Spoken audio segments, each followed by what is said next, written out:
welcome. I welcome you all to the 22nd Friends of the Library's Fall Reception.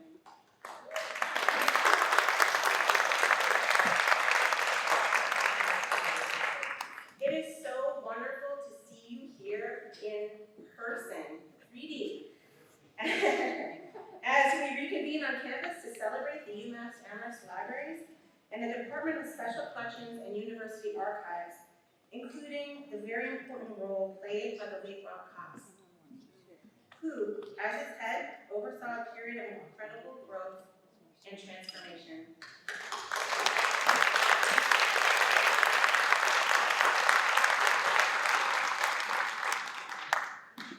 Given that Rob was a Quaker, he would especially appreciate that this physical gathering gives the libraries an opportunity to introduce the practice of land acknowledgement.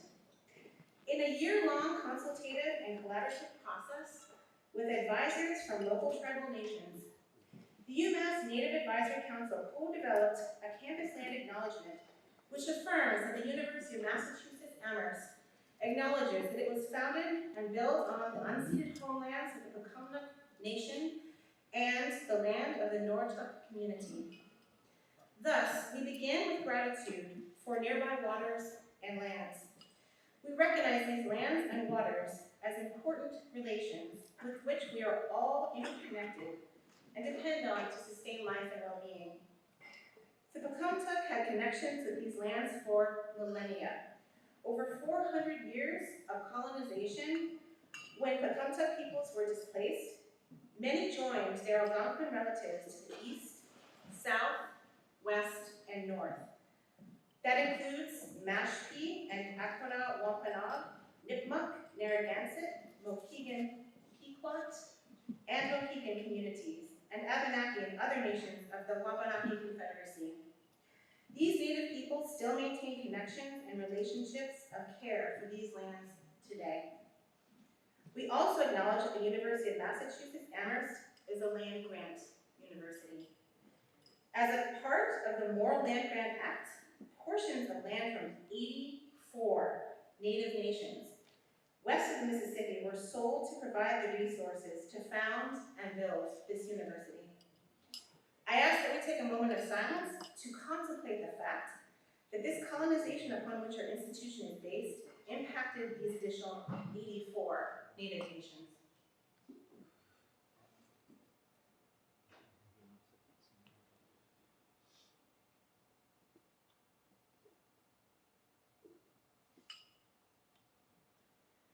As an active first step toward decolonization, we encourage you to learn more about the Native nations whose homelands UMass Amherst now resides on, and the indigenous homelands on which you live and work. We also invite you to deepen your relationship to these living lands and waters. Again, welcome. It is my great privilege and pleasure to introduce Aaron Rubinstein, Head of Special Collections and University Archives.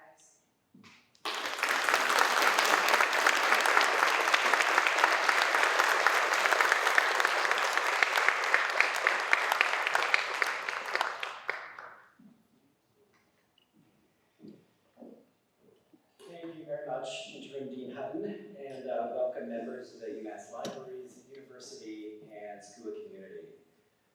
It's truly wonderful to see so many familiar faces, and there are also many of you that I haven't actually met in person, though we've been communicating by phone and via Zoom for even over a year now, I would say. And of course, welcome to everybody who's following this event online, and also is going to watch the recording later. After all we've been through this last year and a half, there's something really special about being able to gather again and begin this new normal together. So for this year's fall reception, as you can see by the name, we're celebrating SCUA's past and looking towards its future. But it's impossible to talk about SCUA's past, our exciting future, and in particular this present moment, without also talking about Rob Cox. So I'm sorry, Rob.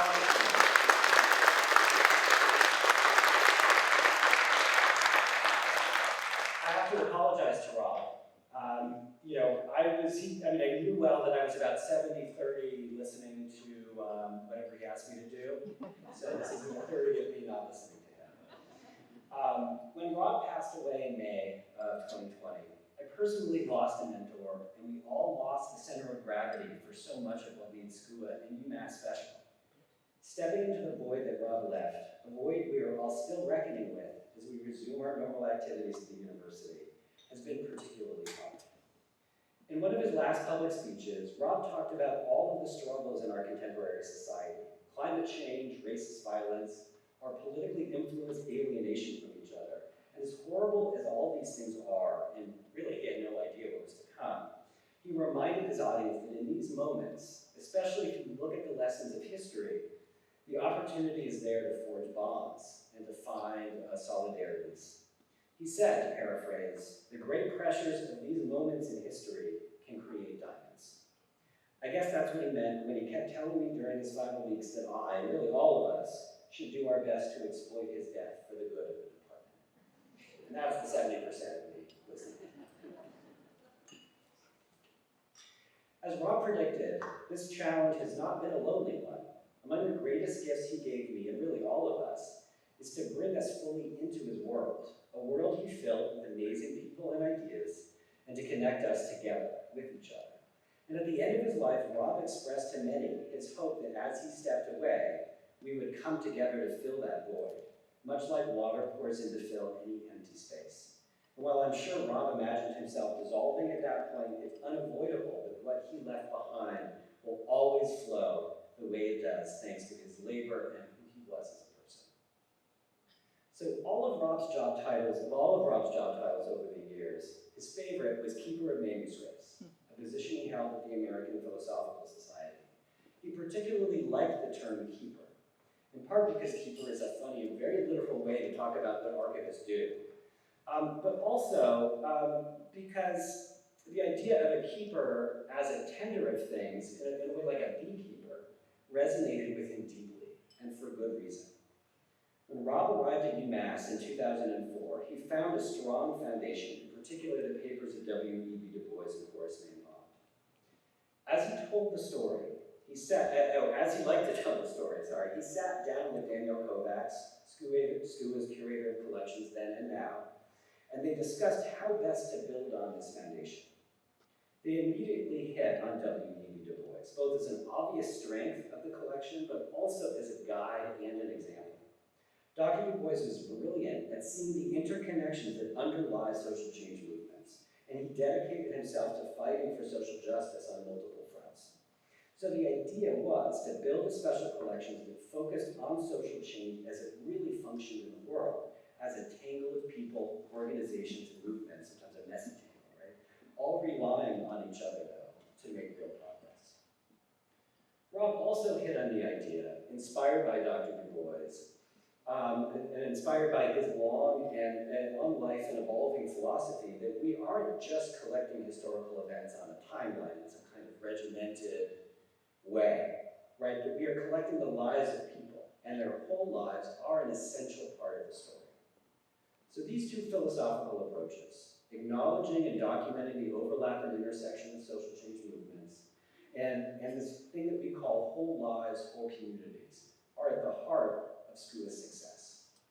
Every time I talk to someone about this approach, and I'm sure my colleagues in SCUA have all had this experience as well, I can see their faces relax and the light of recognition spark in their eyes.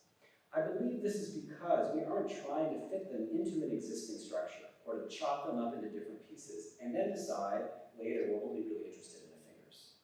Right? We let them be who they are as a whole person, and that's what we try to preserve and share. Rob started implementing this new approach locally, connecting with folks involved in a variety of social change movements, and from those first relationships and collections, Rob was introduced to more people and organizations, and a community grew. As he followed these threads, it took SCUA places that he and Danielle could have never predicted. For example, I guarantee you the disability rights movement wasn't on his radar in 2004, but it seems obvious now, considering its relationship to the Black civil rights movement, the fight against incarceration, institutionalization, and sexism, and as a result of going in that direction fairly early on before people people were really thinking about disability history in a broad, certainly in an academic environment, right, it has become one of our strengths. During the next 16 years, SCUA's collections grew from under 400 to 1,500. And each of those collections document the lives of even more people, and it is this community of movements, ideas, and lives that Rob tended so well. To truly tend or keep this community, the focus has never just been about building world-renowned collections, but also about finding new and innovative ways to share those collections and the stories of the people that those collections represent. And in this way, too, SCUA's next steps are the culmination of past efforts to open and activate our collections. The Mark H. McCarty Papers and our partnership with the Sport Management Department, which is also the source of this term activating collections that we just love to use, provides a template for these next steps in many ways. McCormick was an icon in the world of sport business innovation, and we've been able to integrate the collection into sport management classes, case studies on sport business that are used by other institutions, and have completed significant digitization, making those papers available to an almost limitlessly broad group of researchers. So to give you a broader sense of activities, I'd actually like to share some more recent examples of sort of what the culmination of Rob's work has and sort of what our next steps look like as a department. Here we go, Daniel Ellsberg. So the acquisition of the Ellsberg Papers in 2018 brought national acclaim and media attention to the university. Ellsberg's papers were actually still arriving. We had a new shipment of about 70 or 80 boxes, I think, arrive a couple of weeks ago with some of actually the most interesting and valuable material, notebooks that Ellsberg had kept throughout his entire life or part of that. But when the collection arrived, even these first batches of it, it was immediately activated through collaboration with faculty. And this resulted in a year-long course on Ellsberg where undergraduate students were working directly with the papers, having the kinds of experiences that you could only have at UMass with the special collection. Yeah. Also, as part of external partnerships, these partnerships resulted in a popular podcast series on Ellsberg and the papers, and also in partnership with the history department, there was a conference celebrating the 50th anniversary of the release of the Pentagon Papers that at its height, it was a virtual conference, had over 1,000 people tuned in and attending. And this is a photograph, actually a photograph not from the Ellsberg Papers, but from the Jeff Albertson photograph collection. Jeff Albertson is one of the many photographers that we have who document social change, we call it documentary photography with an artistic bent, right? So Jeff Albertson was in Cambridge at the Sheraton Commander Hotel when the announcement was made that the Pentagon Papers could be actually released in the New York Times, and this is Ellsberg at the press conference immediately after that announcement. In 2019, in the fall of 2019, we hosted a Spirituality and Social Change Symposium. The symposium brought over 500 people to UMass for a conversation about the intersection of spirituality and activism. So the photo behind me here was taken during the symposium. So on the left, standing up in a baseball cap, is George Ellison II. He's a professor of theology at Emory University. And the founder of the Fearless Dialogues Project.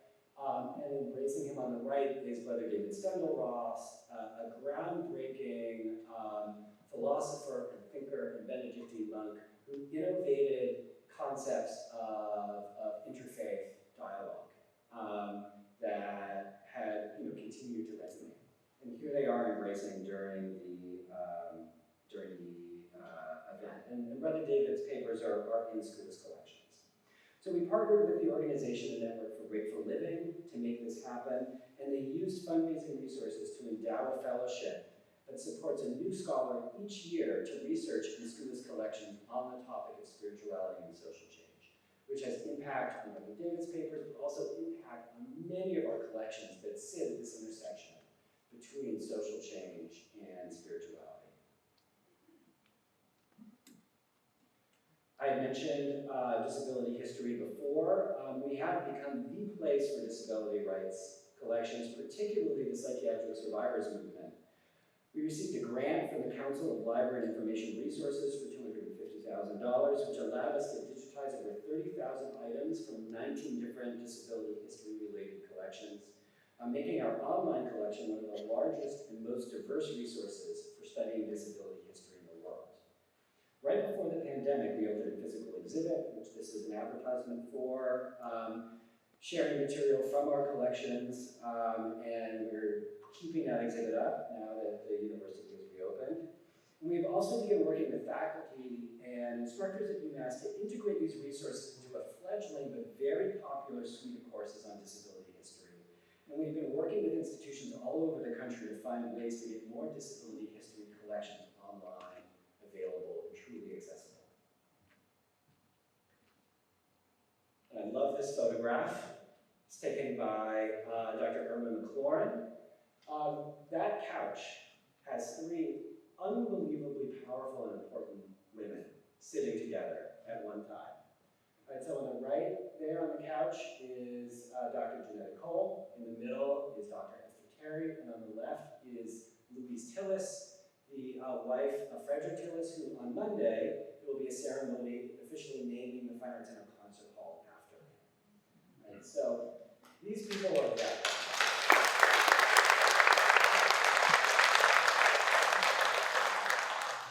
These women were at the heart of many groundbreaking and important academic revolutions and advancements at the university. And Melanie Casper. Oh yes, absolutely, yes, I'm so sorry. Yes. Melanie Casper. So, Irma, Dr. Irma, who took this photograph, is also the founder and the innovator behind the Black Feminist Archive at the Special Collections.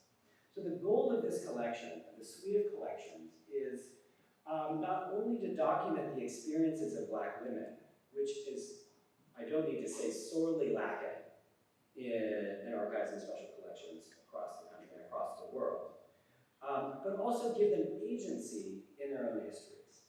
Right? This is the perfect fit with our whole lives, whole communities philosophy, and also an opportunity to train the next generation of archivists, bringing badly needed diversity to a profession that has a profound impact and effect on the way we think about our own history and our own society. And there are many, many more, including the Quakers of Color International Archive, partnership with the Black Quaker Project at Haverford College to preserve the stories of Quakers of color all over the world, Folk New England documenting the flowering of the folk revival movement in New England, particularly in Cambridge. Our partnership with the Dafer Film Library here on campus to continue to grow our collections of East German culture and film. And there will also be several exciting new announcements coming in the not-too-distant future. So Rob worked hard to define SCUA as more than just boxes on shelves, which I hope what I just went over demonstrated, right?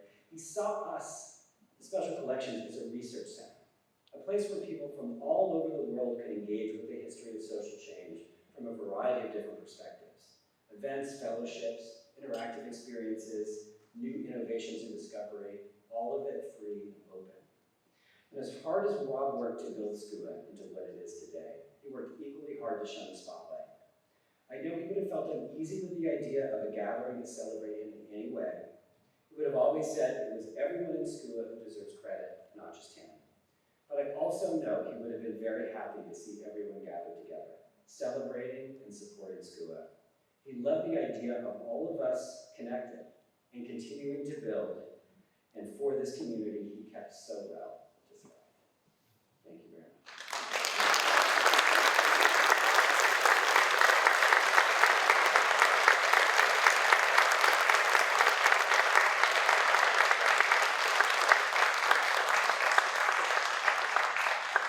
So I'm very excited to introduce the Chancellor, but before I do, I have to acknowledge that there are many others that have played a significant role in SCUA's development, and frankly, way too many to thank in a short speech. But there is one person who I know is watching remotely who deserves special recognition.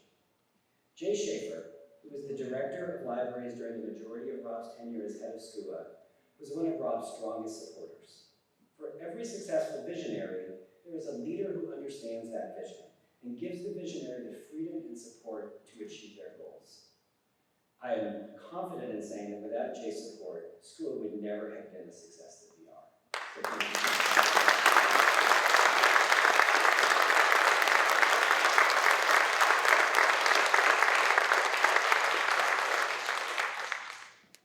Kumble Subbaswamy, or Swamy as he is known, became the 30th leader of the University of Massachusetts Amherst in 2012. A physicist by training and an elected fellow of the American Physical Society, Swamy has spent almost his entire professional life at public research universities and understands the contribution land-grant institutions like UMass Amherst made to our societal well-being. As a strong supporter of SCUA, we work closely with Rob, and we thank him for being with us today. Please join me in welcoming Chancellor Swamy.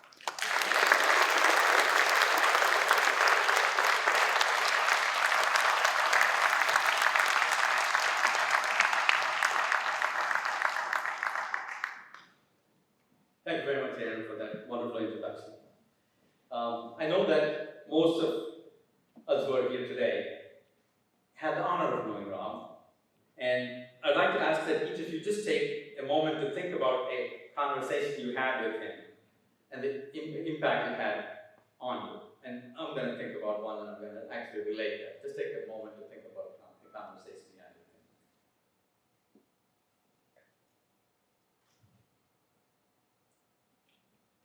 Given that Rob was the quintessential polymath, I don't need to poll the room to say with 100% certainty the assortment of topics and disciplines currently going through our minds, which is truly astonishing.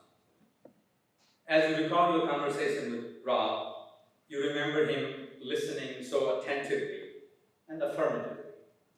His encouragement and enthusiasm actually enveloped you. And when the two of you conclude your exchange and Rob bids a warm goodbye, you walk away in a far better place than you started. I was fortunate to have a couple of such conversations, far too few, and particularly in the context of the acquisition of the Daniel Ellsberg Papers. We did have occasion to work closely together, and I remember that very fondly. Even more fondly and poignantly, I received a long email from him unexpectedly as he was just entering in-home hospice. And I'm just going to read a couple of pieces thereof because it sort of brought to me what we felt a kinship, and I never understood it. But as smart as he was able to pinpoint it. So I'm just going to read that out in parts here. He says, the immediate cause of my writing was the elation I felt upon hearing that the Fine Arts Center would be named for Bill Bromley, a person I got to know fairly well and whom I admired enormously, he says. This decision just felt so right in so many registers that I wasn't sure that I could add much. Of course, then I thought about it, even in my impaired state of mind, Rob says. I recognized how profoundly your vision and shaped what I was able to do at work, and how enormously grateful I should be to you for making this the best place I've ever had the chance to work. I didn't deserve it, I tell you, but that's the kind of person he was. But then the kinship comes here, because he then said that, various things, but he says, but for someone like me, an historian and archivist, I've been particularly thrilled to see the subtle ways that we have finally begun to integrate a pride in place and past into an institution that has too often rejected them altogether. He goes on to talk about Old Chapel, he goes to talk about the horse barn that we moved and tried to preserve. So there's a whole bunch of things that has been fun to be a part of this historical institution. So this integrating pride in place and past is really what the kinship was. I mean, I'm a deep believer in preserving the past, in understanding the past, learning from the past, and passing it on to future generations. And clearly, that was his passion as well. So, Rob, I want you to know that in the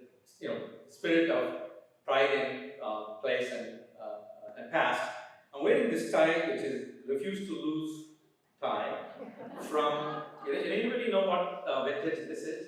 The John Calipari years. And it was obviously a glorious time. So I searched hard to find this tie, and I'm waiting in your honor.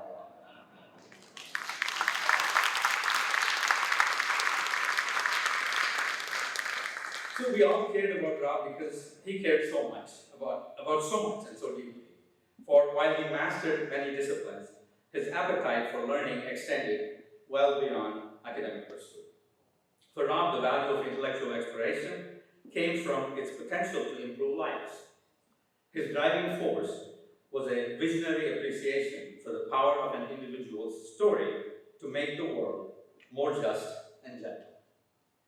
He used his wide intellectual breadth and his charming persistence to build our university archive into an exceptional collection with fully 75% of the current SCUA materials acquired during his tenure. But Rob's vision extended far beyond acquisition, as you heard from him. It includes access on a significant scale.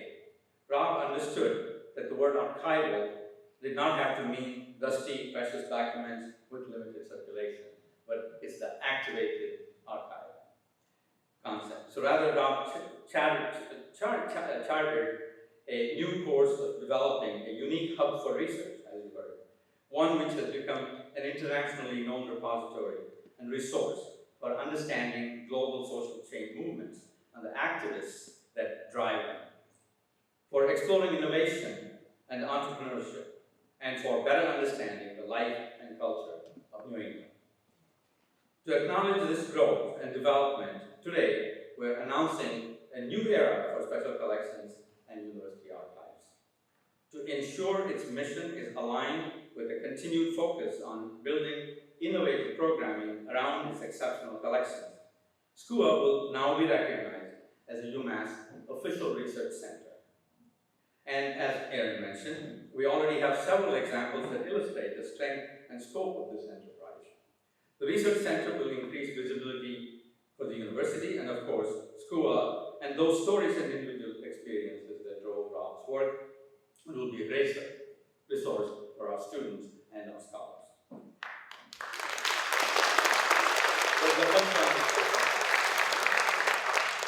The high-profile collections he secured, Daniel Ellsberg and Feinberg, Brother David Stanton Glass, Mark McCormack, the New England Yearly Meeting of Quakers, as well as the stories of hundreds of other people and organizations.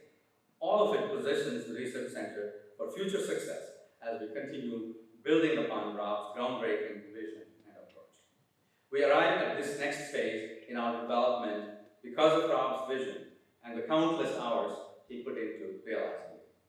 And so this evening, I'm really pleased to announce that we're officially renaming the Special Collections and University Archives to the Robert S Cox Special Collections and University Archives.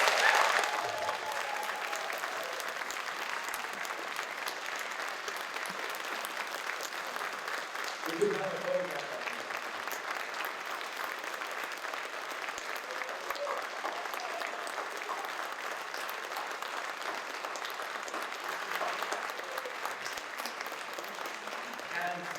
Obvious as this idea is, I wish I could take credit for it, but I cannot. Somebody beat me to it. I would have come up with this. So I'm really grateful to Lori and Kathy Bianchi for proposing the idea of renaming SCUA in honor of Rob. Both of you, Kathy and Lori, you have helped extend the excellence of the university, and on behalf of the entire community, I thank you for your suggestion.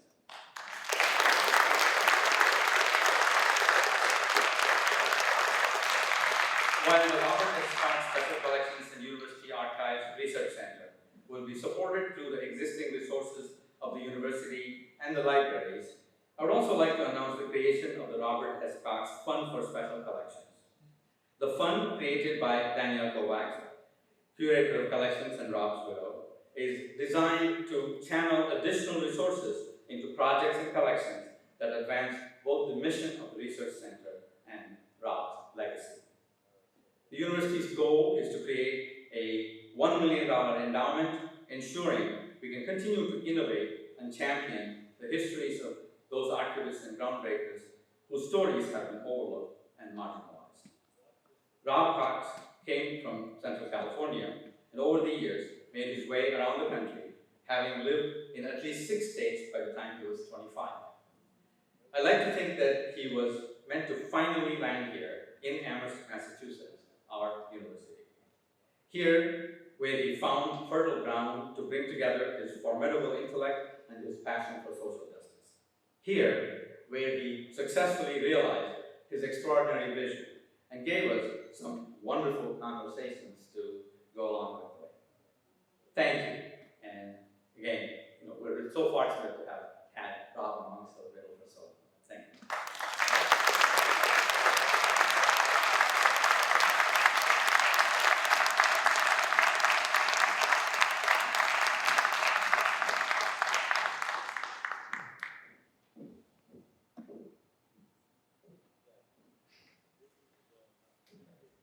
Thank you, Chancellor, for being here. And thank you to all of our guests for coming together with us today in celebration of SCUA's past, to celebrate Rob, and to collectively look forward to a bright future full of possibility. This new era for the Robert S Cox Special Collections and University Archives Research Center is one that is grounded in a shared vision of openness for the university libraries. A great deal of the Special Collections and University Archives success was built on its commitment to making archives open and accessible to all. Renaming our Special Collections and University Archives as a research center is a culmination of years of work and positions the center to serve as an active research hub. We will be increasing opportunities for scholars to critically examine historical narratives and open up those narratives for reinterpretation and the amplification of historically marginalized voices. The Robert S Cox Special Collections and University Archives Research Center will serve as that front door, an open door, through which we welcome opportunities and we welcome communities that see themselves reflected in our collections, spaces, and services. And the center will offer the invitation of opportunity to actively participate in reframing scholarship and breaking down barriers to knowledge creation. There are many exciting possibilities and new prospects to discuss. We invite you to stay and to continue these conversations throughout the reception. Before we wrap up, I also wanted to offer my gratitude to all the folks who pulled together to support this amazing event and opportunity for us to get together, serve us food and drink, and make sure the communications were flowing.